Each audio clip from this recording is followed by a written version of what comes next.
leal, familiar, constante y de principios. Son los tres adjetivos que nuestro invitado de hoy utiliza para describirse. Diputado nacional del PP y alcalde de Boadilla, decidido a limpiar de corrupción el nombre de su partido. ¿Conseguirá convencer de ello a 6 mujeres sin piedad? Adivina, adivinanza, ¿quién ha ganado las 2 últimas elecciones municipales con mayoría absoluta? ¿Quién es el alcalde más votado en municipios de más de 20.000 habitantes? ¿Quién ha superado el 50% del porcentaje de voto para el Partido Popular? Lo que está claro es que Antonio González Terol se ha ganado el cariño de su pueblo, quizás porque ha sido el único de su partido en personarse como acusación contra la trama Gürtel o por repartir ayudas al nacimiento y manutención de los niños nacidos en Boadilla del Monte, un municipio que desde que él lo gobierna lidera el ranking de las ciudades más seguras de España. Este cartaginés, hijo de marino militar, renunció a su carrera como ingeniero para dedicarse al servicio público y no se le dio nada mal, ya que gracias a él, Pablo Casado se afilió al Partido Popular. No es raro que algunos le consideren su padrino. Sus inicios como alcalde no fueron fáciles. Esperanza Aguirre le envió a limpiar de corrupción el epicentro de la trama Gürtel, donde se habían hecho muchos negocios sucios, pero González Terol nunca renunció a sus siglas y logró que los ciudadanos recuperasen la confianza en el Partido Popular. Fue llamando puerta por puerta como si de un candidato americano se tratase e hizo las listas desde cero. Liberal, pero a la vez proeuropeo, su trayectoria le coloca en todas las quinielas como el próximo candidato del Partido Popular a liderar la Comunidad de Madrid. ¿Dejará González Terol su querida Boadilla del Monte?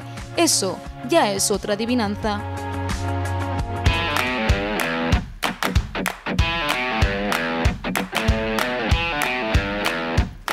Don Antonio González Terol, diputado del Congreso, diputado nacional, alcalde del municipio madrileño de Boadilla del Monte y uno de los nombres importantes del Partido Popular. Buenas noches y bienvenido al plato de 6 mujeres sin piedad. Muchas gracias, Rosa, es un placer. Impone mucho, ¿eh? Este es el pleno más difícil. ¿Le gustan las entrevistas o son un trámite? Me gusta hablar con la gente, porque es a lo que nos gustan los alcaldes. Así que, bueno, pues estoy acostumbrado, pero es un pleno complicado, ¿eh? No, son 7 periodistas muy preparadas y dispuestos, 6 periodistas dispuestos a despellejarme, lo cual no es fácil de superar. No tenemos intención de despellejar, pero sí de conocer un poco más, sobre todo, no al político, sino a la persona.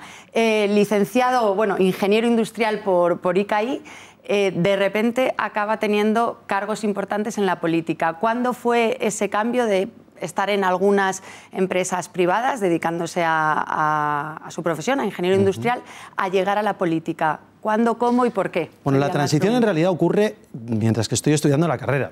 Segundo de carrera matan a Miguel Ángel Blanco, que aquello fue un impacto, yo creo, para toda la sociedad española y sobre todo para muchos jóvenes que entonces estábamos en la universidad y dijimos, pero ¿de verdad en este país se mata a la gente por defender la libertad o sus ideas? Y distintas ideologías atrajeron a unos u otros. A mí me atrajo la calle Génova 13 y fui a la sede de un distrito, en este caso el distrito de Moncloa-Aravaca, donde en Ferraz 38, muy cerca de la sede central del Partido Socialista, hay una pequeña sede de distrito donde me afilié. Años después me eligieron presidente de Nuevas Generaciones del distrito, terminé mi carrera y al terminar mi carrera empecé a trabajar en el sector privado y un día, yendo en la lista de relleno de diputado autonómico en la Comunidad de Madrid, yo creo que iba el 104 de 120, con lo cual imagínate lo que yo podía pensar que iba a terminar en algo de política activa. Pues de repente recibo la llamada directa de Esperanza Aguirre, que me llamó un 3 de diciembre del año 2003 para que me sumase, estando yo entonces de responsable de proyectos en una empresa de ingeniería aquí en Madrid, para que me sumase al gobierno de la Comunidad de Madrid, siendo ya presidenta. Recibiendo la llamada de Esperanza Aguirre? Pues impresionó mucho, porque además fue algo así como, hola, ¿eres Antonio González Terol? Sí, pues soy Esperanza Aguirre, tal cual. Y bueno, pues yo había tenido la oportunidad de tratar con ella pues en actos y en campaña, pero siempre desde el punto de vista amateur y nunca pensé que pudiera sumarme un proyecto tan bonito como es el de un gobierno autonómico y luego todo lo que vino detrás. Por tanto, fue fruto de la casualidad, aunque nació de una vocación, yo creo que personal, que siempre tuve. Siempre fui delegado de los alumnos en las escuelas técnicas, por ejemplo, del ICAI, o estuve también de claustral, ayudé a la aplicación de los planes de estudio, y en esa inquietud política universitaria empezó a crecer en mí un germen que con el asesinato de Miguel Ángel Blanco pues fue el paso definitivo mío y de mucha gente, es decir, pues vamos a poner nuestro granito de arena para mejorar este país. Y desde entonces hasta ahora. Nacido en Cartagena, hijo de marino militar, pasó usted su juventud en una residencia de estudiantes para miembros de la Armada Española.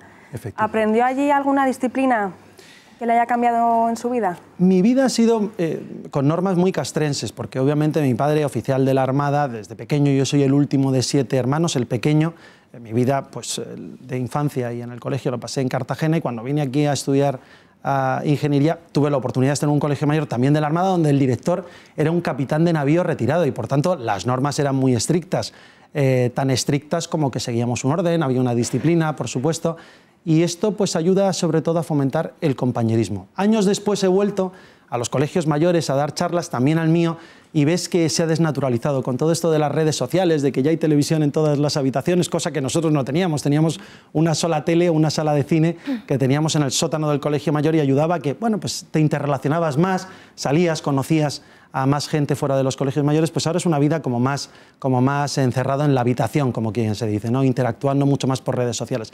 Los usos han cambiado, pero las costumbres universitarias siguen siendo las mismas. Y yo, desde luego, aprendí todo lo que tenía que aprender de la vida universitaria, no solo en los estudios, sino también del compañerismo y otros valores que se aprenden en los colegios mayores y en la vida universitaria de alguien que venía de la región de Murcia y llegaba a toda una comunidad de Madrid, ¿no? Las fuentes con las que hemos hablado antes de esta entrevista le califican como una persona muy leal. ¿Comparte esta visión? Bueno, yo siempre he creído que el honor y la lealtad son dos valores, es algo que a mí me enseñó mi padre, inherentes a las personas que trabajan con otras personas. Yo siempre he sido muy leal a mis principios y valores y, por supuesto, leal a las personas que me han promovido para ocupar alguna responsabilidad. Y, por tanto, sí, coincido con esa visión que pueden tener de mí. ¿Añadiría algo más a esa descripción que acaba de hacer? Bueno, yo me considero, pero claro, describirse uno mismo siempre es muy complicado, sin caer en la petulancia, ¿no? Pero siempre me considero una persona muy constante, porque siempre he creído que a través del trabajo uno puede lograr todos sus objetivos y ayudar a que otros los logren. Con lo cual, si hay una característica que me puede describir además de la lealtad, también la constancia, si me permites que te lo diga. Hemos visto que usted utiliza la bandera de España como fondo en algunas de sus redes sociales, que también a la entrada de Boadilla hay una gran bandera de 40 metros cuadrados, que usted ha promovido juras de bandera civiles a las que han acudido más de 600 personas.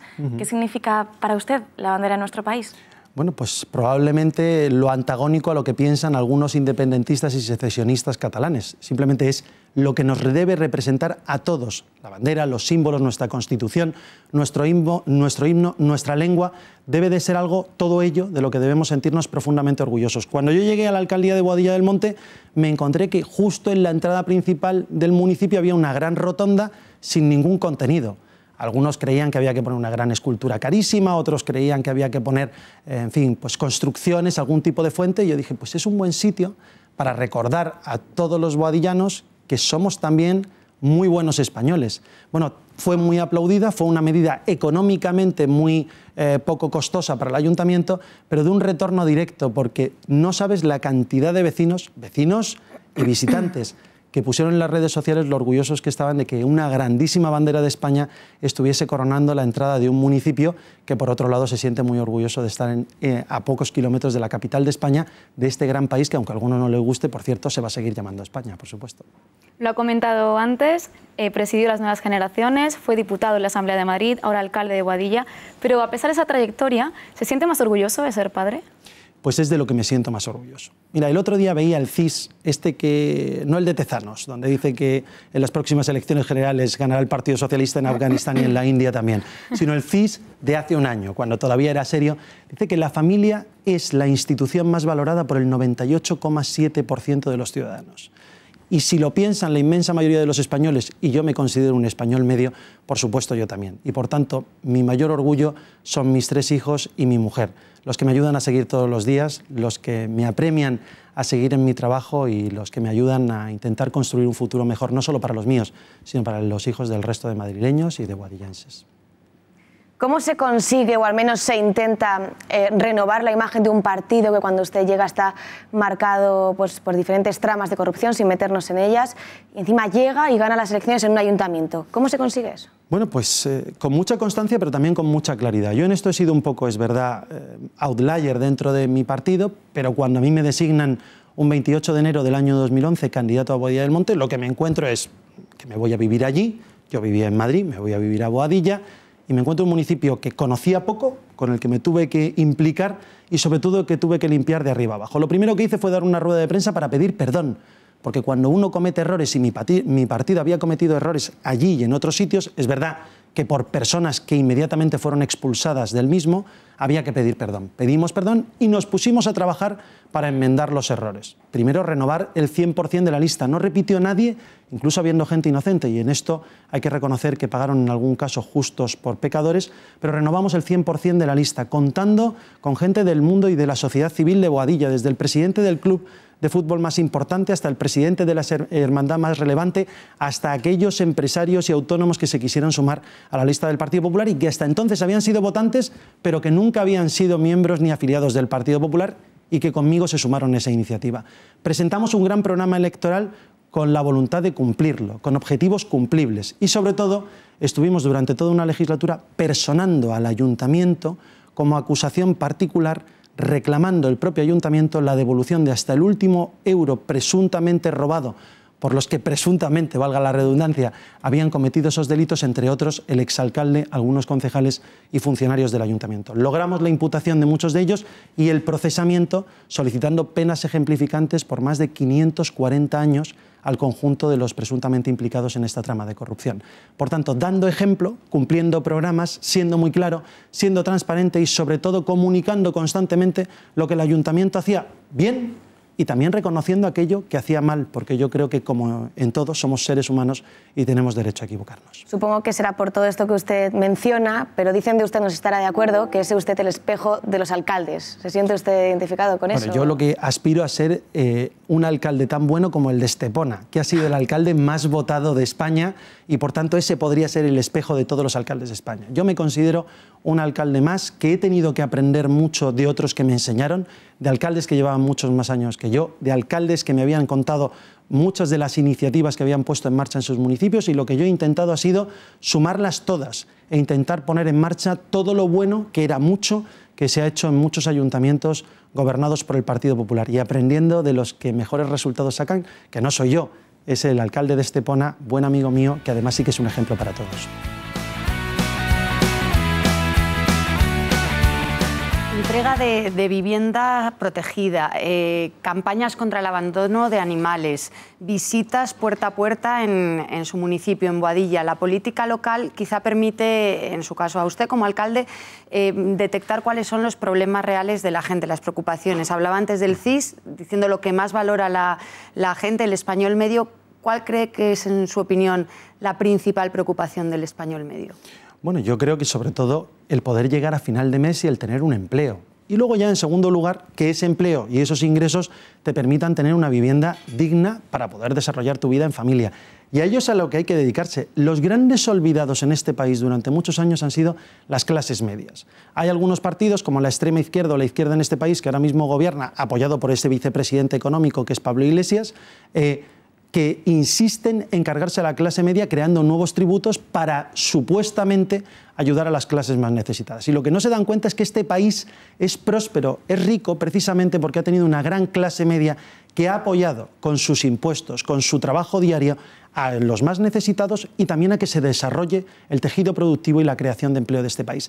En eso es en lo que yo creo que están preocupados los españoles. Luego, obviamente, colateralmente les preocupan los problemas que han generado la crisis económica, el gasto público, la corrupción, problemas que están encima de la mesa y que tenemos que atajar entre todos los partidos políticos. Mi partido puso sobre la mesa infinidad de medidas que han servido para atajar, para denunciar y para poner sobre la mesa temas de corrupción y sobre todo para tomar iniciativas para que no vuelvan a ocurrir. Pero la preocupación, creo yo, de todo el español medio, llegar a final de mes, que no les frían impuestos, que sus hijos tengan una buena educación, una buena sanidad y tener una vivienda digna. ¿Y no le da la sensación como, al experimentar, por un lado, la política municipal, local, y después vivir el día a día del Congreso de los Diputados como diputado nacional, no le da la sensación de que los diputados del Congreso están muy alejados de la realidad, que hay debates muy estériles? ¿Hay cierta autocrítica en ese sentido? Lo que ocurre? Es verdad que hay una tendencia a pensar que la carrera de San Jerónimo está demasiado lejos de Mijas o de Cartagena o de Valencia o del puerto de Santa María. Y no es así, porque cuando uno investiga en el currículum de por lo menos los diputados del Partido Popular, descubre una trayectoria en muchos de ellos local. Muchos han sido alcaldes, muchos han sido concejales, muchos representan su territorio, muchos vuelven los jueves por la tarde a su circunscripción y siguen haciendo actos, toman contacto con las asociaciones, con los colectivos, con los representantes de sus provincias y de sus municipios, para precisamente traer propuestas al Congreso que a veces no son muy visibles a objetos de la prensa, pero que a lo mejor se está hablando de un pequeño cuartel que es importante para una ciudad dentro de la provincia de Segovia, o a lo mejor están hablando de la ampliación de la base de Rota. Yo que soy portavoz en la Comisión de Defensa por parte de mi grupo político, pues en estas iniciativas, o a lo mejor desde el punto de vista de la generación y producción de energía eléctrica, que es importante los campos solares en determinada comunidad autónoma o en determinadas ciudades, y cuál es el subsidio o no subsidio que da el Gobierno de la Nación a las eléctricas en ese tema.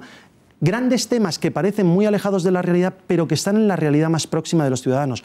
O el hablar de una normativa sobre la ley hipotecaria como la que ahora se quiere tocar, o el hablar de impuestos como el impuesto del diésel. ¿Está el impuesto del diésel alejado de la gente? El problema es que el que está alejado de la gente es el presidente del Gobierno, porque es un impuesto que va a afectar a 17 millones de españoles.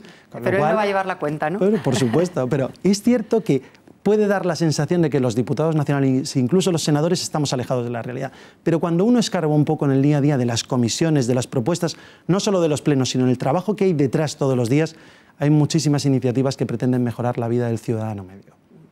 Voy a pedirle ahora, por favor, si no le importa, leer unos titulares. Ahí los tenemos. Boadilla lidera la lista de ciudades que más apoyo prestan a la mujer embarazada sin recursos de Red Madre. Un alcalde del PP acusa a su partido por la Gürtel y le reclama 233.000 euros.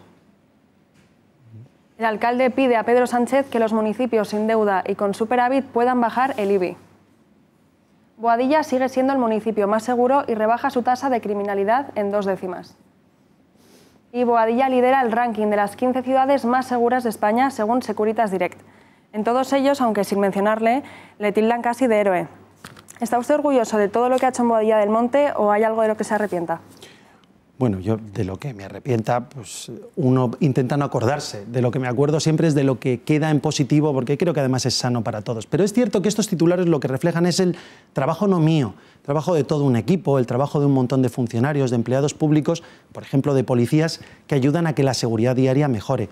Lo dice Securitas Direct, lo dice la delegación del Gobierno, tanto como cuando gobernábamos nosotros como ahora con el señor Sánchez, reconocen que somos el municipio más seguro de la Comunidad de Madrid. Hemos puesto proyectos de videovigilancia en marcha que son muy novedosos. Hemos puesto vehículos a disposición de la Guardia Civil comprados por el Ayuntamiento. Somos el primer ayuntamiento de España que compra vehículos directamente a la Guardia Civil porque no tenían recursos suficientes como para poder comprarlos, y entendimos que para que pudiesen realizar su función los 80 guardias civiles que hay en Boadilla del Monte necesitaban tener no solo infraestructuras dignas y vivienda, que también se la proporcionamos, sino también vehículos, y se los pusimos a su disposición. Y también policías locales, ampliando la plantilla, poniendo nuevos policías en la calle, poniendo nuevos vehículos, poniendo nuevos servicios, recogiendo de manera telemática denuncias, poniendo comisarías telemáticas en distintos puntos del municipio. Con eso mejoramos la seguridad. Lo que decías antes de la denuncia de Gürtel, yo lo he dicho, personé mi ayuntamiento y fuimos la única administración gobernada por el PP que personamos a un ayuntamiento como acusación particular, reconociendo los errores cometidos por los anteriores gestores, acusándoles y requiriéndoles que devolviesen hasta el último euro que hubieran defraudado presuntamente a las arcas públicas. Hemos trabajado mucho en el apoyo a la vida. Esto es verdad que es un compromiso personal mío. Cuando fui director general de Juventud en la Comunidad de Madrid, tuve el honor de suceder a Carlos Mayor Oreja y a Dolores Velarde en la puesta en marcha de la red de madres que atendía a 14.000 madres que, gracias a los recursos que proporcionaba la Comunidad de Madrid, decidieron no seguir adelante con sus abortos. Por tanto, tantas vidas salvamos probablemente como madres asistimos al año, y es un recurso que sigue existiendo. Cuando yo llegué a Boadilla del Monte, ¿qué quisimos poner en marcha? Ayudas para las madres gestantes que se encontrasen en una situación de precariedad laboral, por ejemplo, y que les llevase a pensar en poder abortar. Porque las administraciones públicas lo que no podemos decir es vamos a intentar el aborto cero y no poner los recursos encima de la mesa para que las madres gestantes no tengan los recursos suficientes como para poder sacar a sus hijos adelante. Y por eso hemos puesto ayudas de emergencia social especiales para ella. En Boadilla damos ayudas por el nacimiento y manutención de niños hasta los 3 años, por el mero hecho de nacer, y además son progresivas y se van incrementando en función de si el nacimiento del niño marca el nacimiento, valga la redundancia, de una nueva familia numerosa o de régimen especial, o si el niño ha nacido con algún tipo de discapacidad, de manera que llegamos a entregar 4.000, 5.000, 6.000 euros a una sola familia solo por el nacimiento de su nuevo hijo, que es una gran alegría, pero que debe ir acompañada por las administraciones, si pueden, y Boadilla puede, entregar un dinero a todos los ciudadanos que a lo mejor no le puede devolver a través de los tributos, porque en el caso de Boadilla encima estamos en la tasa más baja impositiva de toda la Comunidad de Madrid. Y seguimos hablando de Boadilla porque hay planificadas nuevas viviendas. En los próximos años se prevé que pase de 50.000 a 70.000 el número de habitantes. ¿Cómo puede afectar esto a la calidad de vida en el municipio? Bueno, sobre todo afecta a las infraestructuras, y en esto yo he demandado el apoyo de las 2 administraciones que nos tienen que ayudar, valga la redundancia, en estas iniciativas.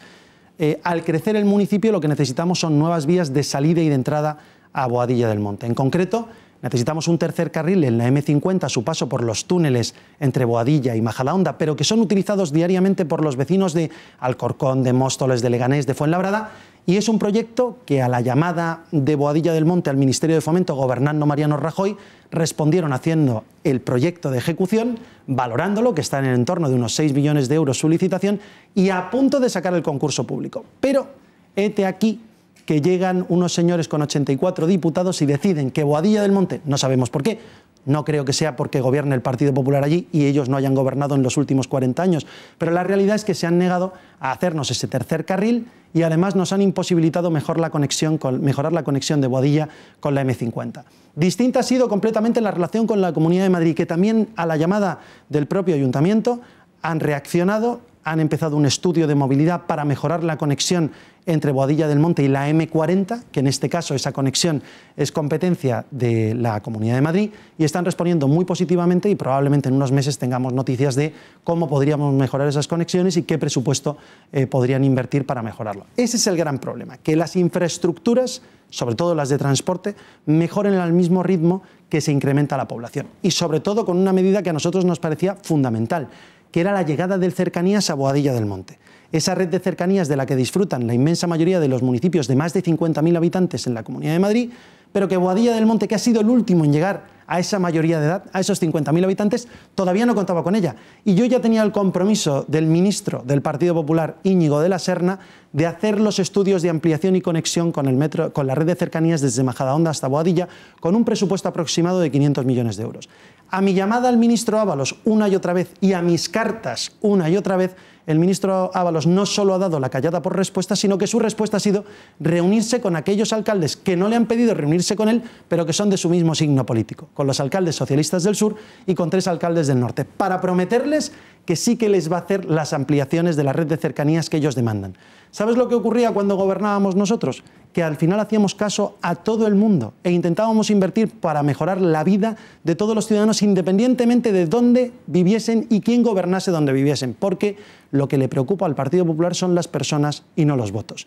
Y en ese sentido hemos sido muy responsables. Por parte de Boadilla crecemos, pero llamamos a la responsabilidad también de las instituciones que aprueban los planes generales, que es que ese crecimiento vaya acompasado de unas infraestructuras que hoy por hoy el gobierno de Pedro Sánchez y Pablo Iglesias nos está negando, y yo creo que son necesarias. ¿Van a seguir insistiendo al gobierno de Pedro Por supuesto. Yo soy, lo he dicho antes, perseverante, constante, insistente, y voy a ser como la gota malaya. No me voy a callar. A mí la mordaza no me la van a poner, por mucho que sé que el ministro Ábalos no para de dar ruedas de prensa donde me nombra cada vez que yo hablo de las víctimas del terrorismo, porque parece que le molesta que yo dignifique a las víctimas del terrorismo, por cierto, de cualquier partido político, porque ha sido el drama.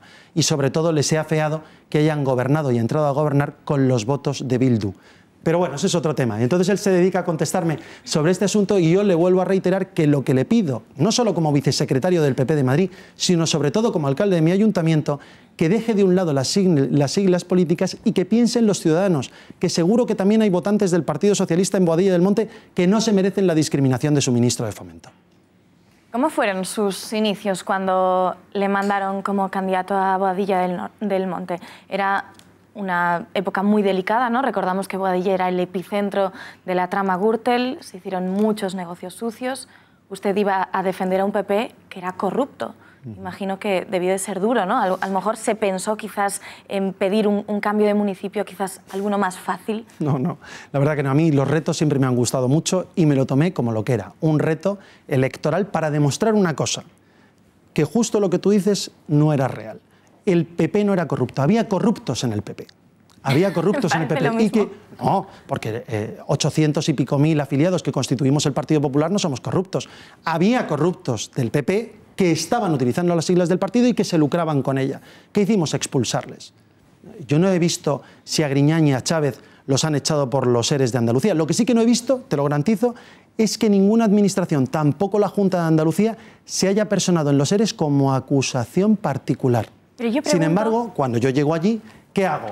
Decido que quiero demostrar que mi partido sabe hacer las cosas bien y que tenemos gente buena, honrada, inmensamente honrada, mayoritariamente honrada, dispuesta a dar la cara y hacer las cosas correctamente, a cumplir los programas, a hacerlo con honradez, a hacerlo con transparencia y además a ahorrar dinero a los ciudadanos. Y eso también lo logramos, porque yo me encontré una deuda de 30 millones de euros sobre la mesa y lo dejamos en cero. Me encontré un déficit por cuenta corriente anual de 1,6 millones de euros y ahora tenemos 48 millones de euros en el banco y el último año 18 millones de euros de superávit. Es decir, las cosas se pueden hacer mejor y nosotros seguro que tenemos que mejorar cosas. Pero yo niego la mayor. Yo no creo que mi partido fuera un partido corrupto. Creo que había corruptos dentro de mi partido y los expulsamos. Entonces, ¿le pareció difícil tener que ir a Boadilla del Monte? Fácil no era, pero por eso precisamente lo tomé como un reto. Y la verdad que fue un reto interesante. Es verdad que me han salido todas estas canas, gracias probablemente a las tensiones que me ha generado, pero ha sido muy satisfactorio porque te diré que mi campaña durante ese año y luego también ha sido una campaña muy a la americana, muy knocking the door, tocando la puerta, puerta a puerta, viendo vecino a vecino. La primera puerta a la que yo toqué no se me olvidará nunca, porque me llamaron sinvergüenza.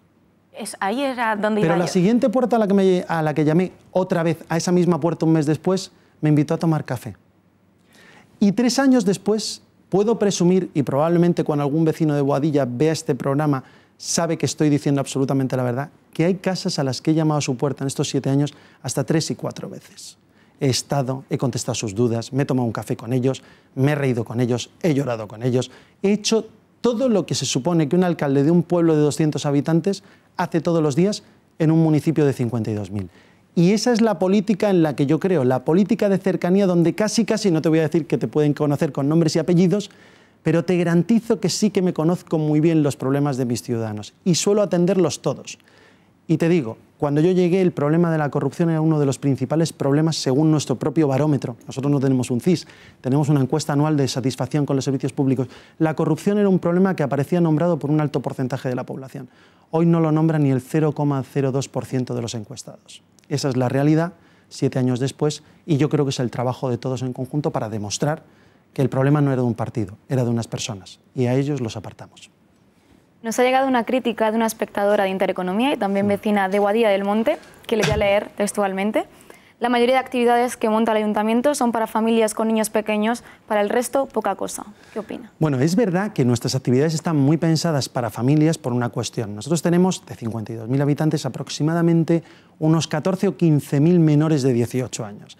Por tanto, uno de nuestros colectivos fundamentales a atender son las familias, sobre todo con niños pequeños. Pero no solo con niños pequeños, los adolescentes son muy complicados y ha habido que innovar. Yo fui director general de Juventud hace unos años y me acuerdo que me paseé por la práctica totalidad de las casas de juventud y de las iniciativas que ponían en marcha los ayuntamientos de distinto signo político y no había una respuesta unívoca a las necesidades de la juventud, por ejemplo, de iniciativas nuevas. Nosotros en Boadilla hemos puesto un nuevo skate park, hemos puesto calistenia, street workout, nuevas instalaciones deportivas, nuevas disciplinas deportivas desde esgrima hasta voleibol, tenis de mesa, tiro con arco, un montón de disciplinas que no existían deportivas para intentar cubrir esa demanda.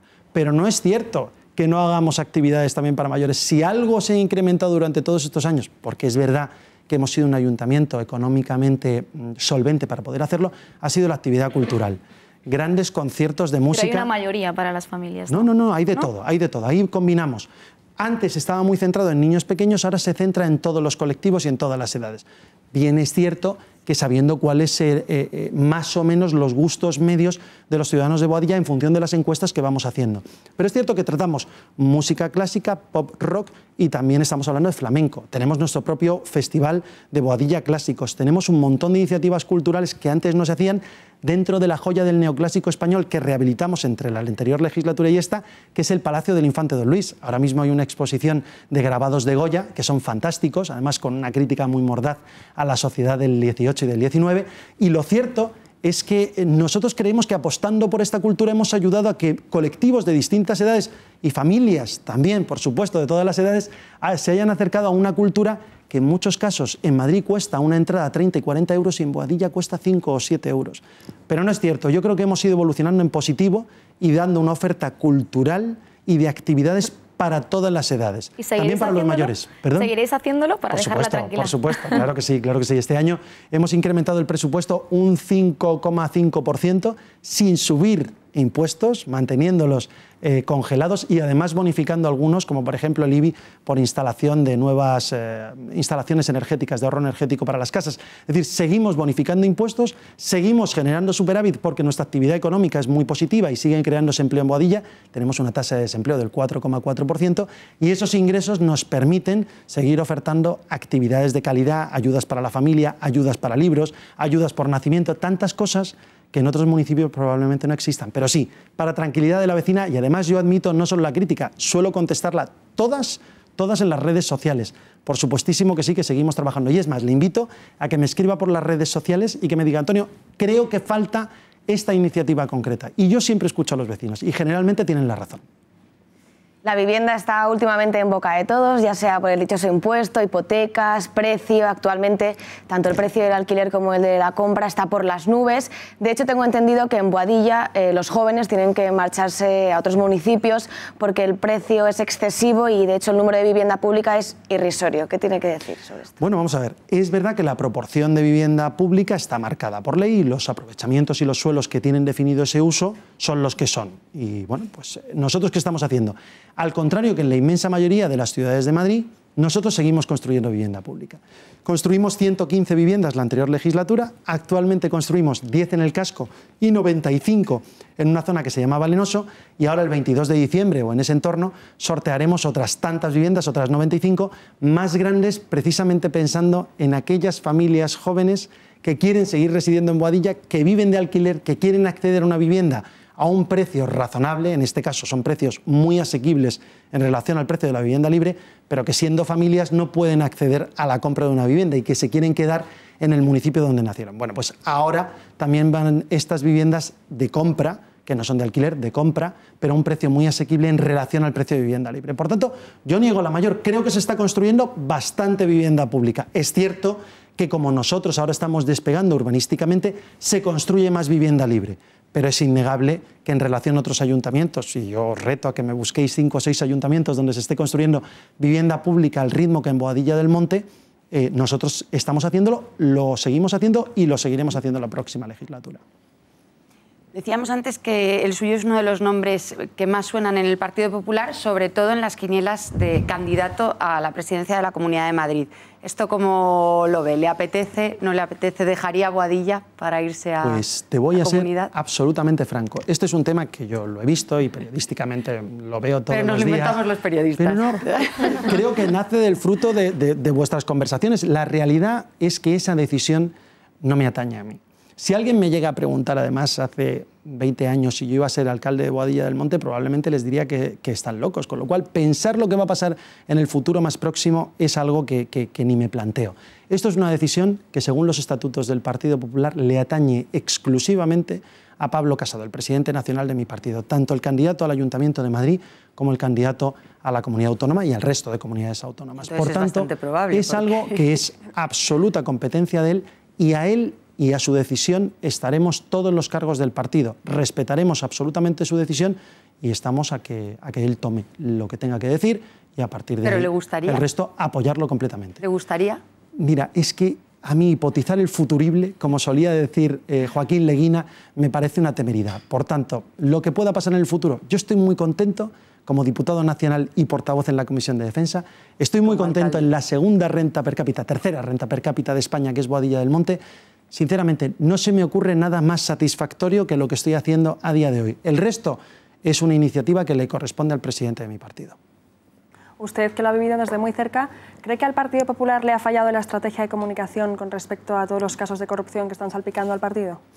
Bueno, creo que precisamente de lo que ahora mismo estamos más fuertes en la comunicación. De hecho, se ha dicho que el Partido Popular ahora el problema que tiene es que comunica demasiado. Lo he visto que ustedes, como periodistas, no paran de decirlo, que a lo mejor nos exponemos demasiado al público. Bueno, yo creo que estamos siendo diligentes en la explicación de todos los casos de corrupción o los casos que pueden provocar cierta alteración social, por así decirlo, y que hemos vivido durante los últimos años. Si hay alguien que ha hecho de la política de comunicación su seña, ha sido el actual presidente nacional del partido, Pablo Casado, que fue nuestro portavoz durante los últimos 3 años. Y tengo que decir que siempre ha dado la cara, siempre ha explicado todos los detalles de cualquier asunto turbio o no turbio que pudiese afectar al Partido Popular, y yo creo que los resultados están sobre la mesa. Yo creo que hemos tenido un desgaste porque hemos defendido una política económica muy exigente, que era lo necesario para solventar el roto, para entendernos todos, que nos había dejado el gobierno de Zapatero con 93.000 millones de euros de deuda más o de déficit más de lo que nosotros contábamos que teníamos sobre la mesa. Es decir, ellos declaran un 9,16% de déficit ante la Comisión Europea y en realidad tenían un 9,3%. Me he equivocado. 33.000 millones de euros más de desviación con los que no contábamos y que tuvimos que ajustar en el presupuesto general del Estado del propio año 2016. Con esos recortes que probablemente a lo mejor no supimos hacer suficiente pedagogía para poder vender que eran necesarios, sabemos que tuvimos un gran desgaste político. Dicho esto, hicimos lo que teníamos que hacer y 7 años después España sigue creciendo al 3%, ha generado 2 millones de empleos y ahora, desafortunadamente, 84 diputados del Partido Socialista, 70 de Podemos, incluso 2 de Bildu, han creado un nuevo gobierno del señor Pedro Sánchez y Pablo Iglesias, que han logrado lo inédito, que en tan solo 3 meses se empieza a visualizar la desaceleración económica de este país.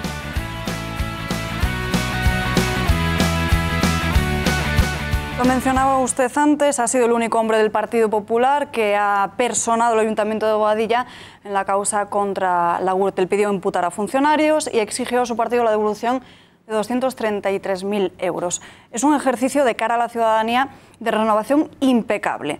Pero, ¿y en su partido recibió presiones internas de algún tipo? Ninguna. La verdad que aplaudieron completamente la iniciativa y tengo que decir que lo tengo que agradecer. Mira, a mí me tocó coincidir en estas decisiones con Esperanza Aguirre como presidenta del Partido Popular de Madrid y lejos de afearme nada, aplaudió la iniciativa de que yo personase al ayuntamiento como acusación particular y requiriese la devolución de todo ese dinero y con esas altísimas penas de 540 años de cárcel, tanto para el exalcalde como para algunos exconcejales, funcionarios y también empresarios, que hay que recordarlo, porque toda trama de corrupción tiene una parte empresarial y una parte política. Bueno, pues a todos ellos 540 años de cárcel. Y como digo, siempre me he sentido profundamente respaldado por mi partido. Tanto es así que yo lo hice siendo diputado autonómico y alcalde de Boadilla del Monte, y hoy soy diputado nacional y alcalde de Boadilla del Monte. Por tanto, lejos de afeármelo mi partido, en fin, yo creo que me han ayudado en todo lo que han creído y apostado por mí políticamente, lo cual agradezco. Se sintió respaldado, pero ¿pidió permiso a alguien, a Esperanza Aguirre, que ahora la mencionaba? Quizás. Yo no pido permiso para las iniciativas que creo que tengo que hacer como alcalde. Creo que hay cosas que un alcalde tiene que hacer porque son buenas para sus ciudadanos, independientemente de que sean buenas o malas para su partido. Este es el problema, que a lo mejor hay alcaldes que siguen entendiendo que lo más importante es la sigla. No, lo más importante no son las siglas, lo más importante son los ciudadanos. Y, por supuesto, respetar los principios y valores del partido que te ha dado la alcaldía, que en mi caso es el Partido Popular, del que me siento muy orgulloso y con el que comparto los principios y valores con los que yo me sumé a ese partido y que hoy siguen vigentes. Hablando de principios y de valores y de esas siglas, Cristina Cifuentes tuvo que dimitir también por la fuerte presión de su máster, pero en concreto por ese vídeo en el que se le veía intentando sustraer una crema en un supermercado. Ese vídeo es de hace muchos años. ¿Por qué salió a la luz en ese preciso momento? Se dice que el Partido Popular está detrás de eso. Bueno, pues yo, mira, te puedo decir lo que yo sé. Me extrañaría mucho que el Partido Popular estuviese detrás de eso, pero en cualquier caso, entre otras cosas, porque en el Partido Popular de hoy nos dedicamos a trabajar. Y de entonces me imagino que también tengo que recordar que eso no lo saca nadie del Partido Popular, lo saca un medio de comunicación. Se filtra. Lo saca un medio de comunicación y se cruza, es verdad, una línea roja sobre incluso entrar en detalles de la vida personal de una persona como la expresidenta de la Comunidad de Madrid, con un suceso lamentable que le costó la dimisión de su cargo.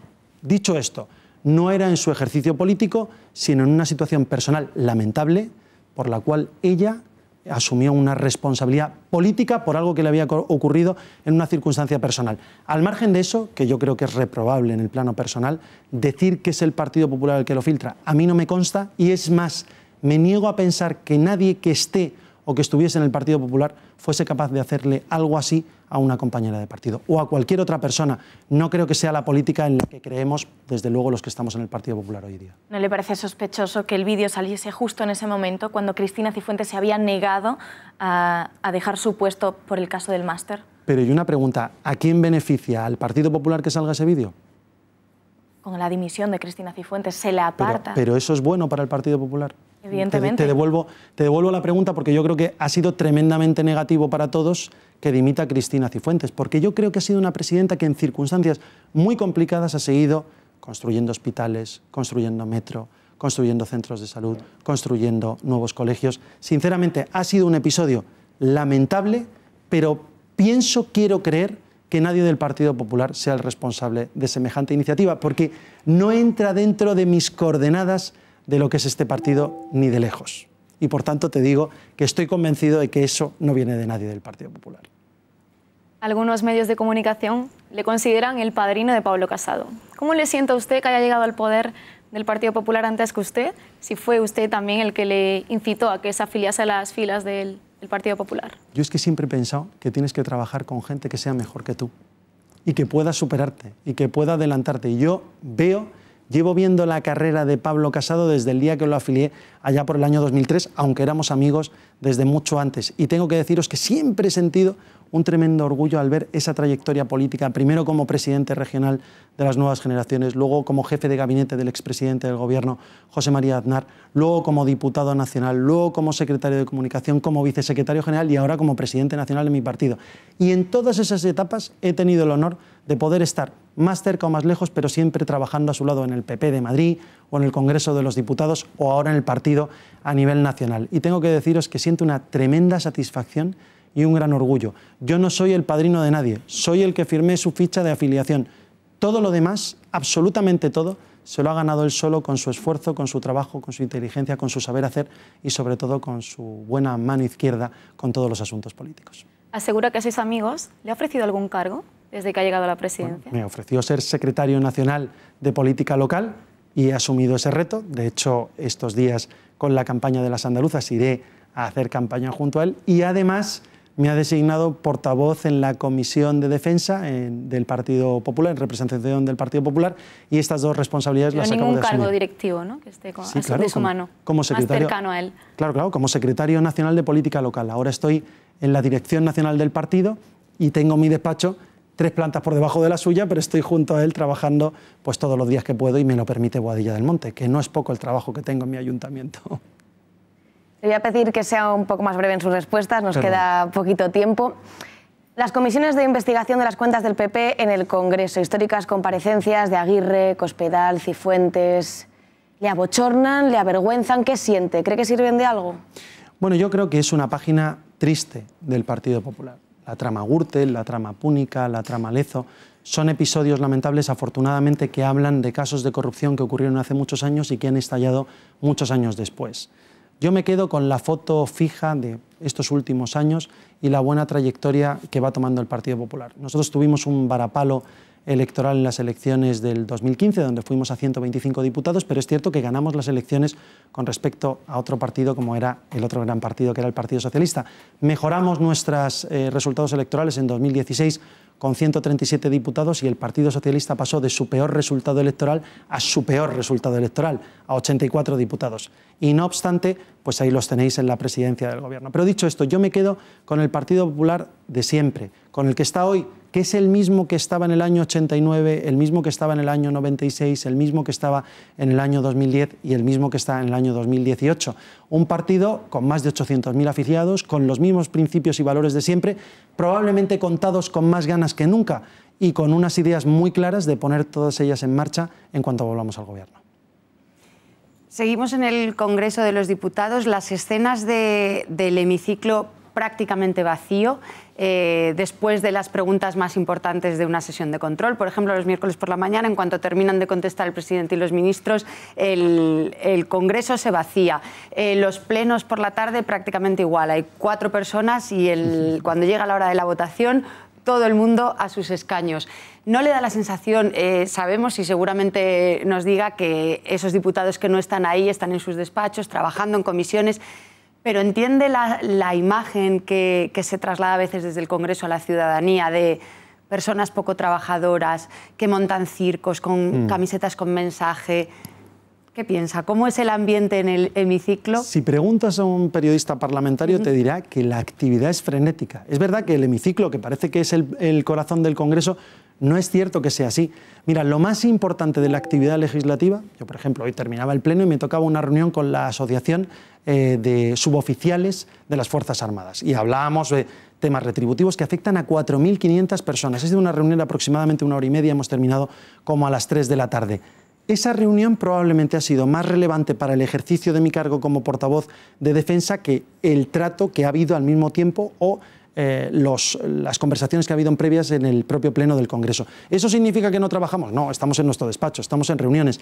Hay una actividad parlamentaria absolutamente compatible. Lo que pasa es que mucha de esa actividad se hace en lo que se llama la ampliación 1, la ampliación 2, la ampliación 3 y la ampliación 4, que son edificios desconocidos, anejos completamente al propio hemiciclo, donde está realmente la actividad y donde vosotros mismos, como periodistas, es donde estáis. Parte estáis en el pasillo esperando a que salgan los diputados, pero la mayor parte estáis en las salas de comisiones, al lado de las salas de reuniones, donde se están firmando los acuerdos entre partidos, donde estamos llegando a acuerdos con asociaciones, donde estamos recibiendo a las distintas empresas o los colectivos afectados, y ahí es donde está la actividad periodística. No está en el pasillo central, que es lo que se ve a las 9 de la mañana. Por tanto, yo entiendo que no conocerlo, yo mismo pensaba que esto era así, pero no conocerlo lleva a probablemente poder criticarlo con más simplicidad. Pero es cierto que una vez que conoces cómo es la actividad del Congreso y del Senado, la inmensa mayoría de la actividad del Congreso y del Senado está en los edificios, no en el propio hemiciclo.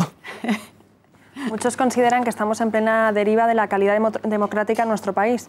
Por un lado, con un partido socialista que se contradice en sus decisiones, en las cosas que propone, y por otro, con Podemos, que termina la mayoría de sus reuniones con el grito de ¡Viva la República! ¿Cree usted que esta situación se puede encauzar en algún momento? Bueno, a mí es que estos partidos estén reclamando aquello que pueda ser legítimo que reclamen por las vías legales, me puede parecer, en fin, que es legítimo, es legítimo. A mí lo que no me parece es que estas medidas se quieran tomar en la calle pidiendo reformas constitucionales que no se pueden abordar o que estén pidiéndolo con manifestaciones o con insultos o con ataque a la corona, a la monarquía o al sistema parlamentario que nos hemos dado. Pero si las vías de queja son legítimas, el sistema democrático lo puede consentir y lo puede aceptar. Lo que nosotros no vamos a hacer nunca es permitir vías ilegítimas y no legales para poder hacer reclamaciones que terminen con un viva la República. Yo, sin duda alguna, diré siempre viva la monarquía parlamentaria española. Imagínese que usted es Mariano Rajoy en la moción de censura. ¿Qué hubiese hecho en su lugar? ¿Hubiese tirado la toalla o hubiese dimitido como presidente para evitar que la moción prosperase? Bueno, yo creo que aquella situación fue bastante compleja y probablemente nosotros no supimos ver con suficiente antelación lo que iba a ocurrir. Yo no me puedo poner en la piel del presidente del gobierno, me puedo poner en la piel de un diputado que estuvo allí y con orgullo dijo no a Pedro Sánchez. Yo no podía igualar mi voto al de Bildu, no podía igualar mi voto a un señor de Podemos, ni los de Podemos de una marea, ni los de la otra, ni podía igualar mi voto a aquellos que perdieron las elecciones, que eran los del Partido Socialista. En cualquier caso, yo creo que Mariano Rajoy hizo todo lo que pudo hacer hasta el límite y la extenuación que marcan los propios recursos legales de la moción de censura, y algunos decidieron aliarse contra él para, de manera legal, pero poco ética, constituir el primer gobierno de un señor que ni siquiera es diputado en las Cortes y que además se aupó esa presidencia del gobierno. Y eso a mí sí que me parece preocupante con los votos de 2 diputados de la banda de asesinos de ETA. Pero, ¿qué haría usted? ¿Hubiese dimitido o no? No, no habría dimitido. Creo que hizo lo correcto. Creo que se ha contado una historia que a mí me parece que es bastante irreal sobre que su dimisión habría propugnado la inmediata elección de un candidato del Partido Popular, cuando probablemente, y ya nunca lo sabremos, esto habría motivado, primero, una presidencia del Gobierno en funciones y, a continuación, una llamada a consultas de todos los portavoces parlamentarios por parte de Su Majestad el Rey. Estoy diciendo que previsiblemente, no sé si eso habría ocurrido exactamente así, pero si eso hubiese ocurrido así, ¿quién tenía 180 y tantos votos? Lo supimos aquel día.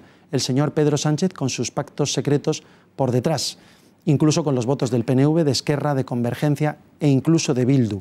Por tanto, probablemente, nunca ya lo sabremos, pero probablemente la investidura habría sido idéntica, solo que encima con la humillación de un presidente del gobierno que hay que recordar que a algunos les habrá gustado más y a otros menos. A mí me ha gustado mucho, que ha hecho mucho por este país, que nos ha sacado por segunda vez del atolladero de una gran crisis económica y que le ha dejado a un gobierno del señor Pedro Sánchez y Pablo Iglesias una España bastante más reconocible de la que ellos nos dejaron a nosotros en el año 2011.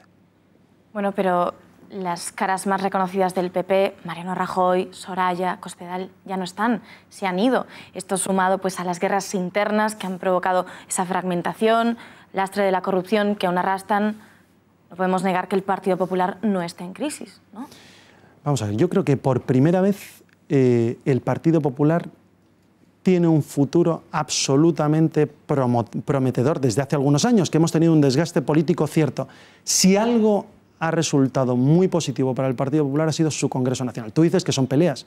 Yo hablo de guerras. confrontación de puntos de vista y de equipos que además hoy están bajo la misma bandera y bajo el mismo presidente. Recuerda que aquellas personas que apoyaron a María Dolores de Cospedal o que apoyaron a Soraya Sáenz de Santamaría hoy son vicesecretarios del Partido Popular de España. ¿No le parece alucinante, por decirlo así, que las 2 personas que se enfrentaron ya no están? ¿Y cuál es el problema? Hay personas, y también José María Aznar... iban a ser presidentas del gobierno, ¿Y? o sea, del partido. ¿Y? No pasa nada. Los congresos lo han dejado. Y el señor Pedro Sánchez se presenta a las elecciones pensando que va a ser presidente del gobierno y pierde 2 veces y gana una moción de censura. Y lo deja incluso y se va y luego vuelve. La política da muchas vueltas, nunca se sabe. ¿Volverán? Bueno, eso habrá que preguntárselo a los que se fueron. Pero en cualquier caso yo creo que se han dado de baja del Partido Popular. Ninguno, siguen siendo miembros del Partido Popular. El Partido Popular hoy es una grandísima familia donde estamos más integrados que nunca, donde hay una unidad absoluta de mensaje, donde hay una unidad absoluta detrás del líder. Tanto es así que hay partidos políticos que empiezan a ponerse nerviosos y que creen que hay que atacarnos con lo que sea. ¿Que hay que atacar al presidente nacional del partido por un máster, aunque la cuestión ya ha sido más que dirimida en los tribunales? Se le ataca. ¿Que hay que atacar al presidente de un partido porque defiende claramente la vida, la unidad de España? Se le ataca y se dice que a lo mejor lo defiende demasiado y que es de extrema derecha. No.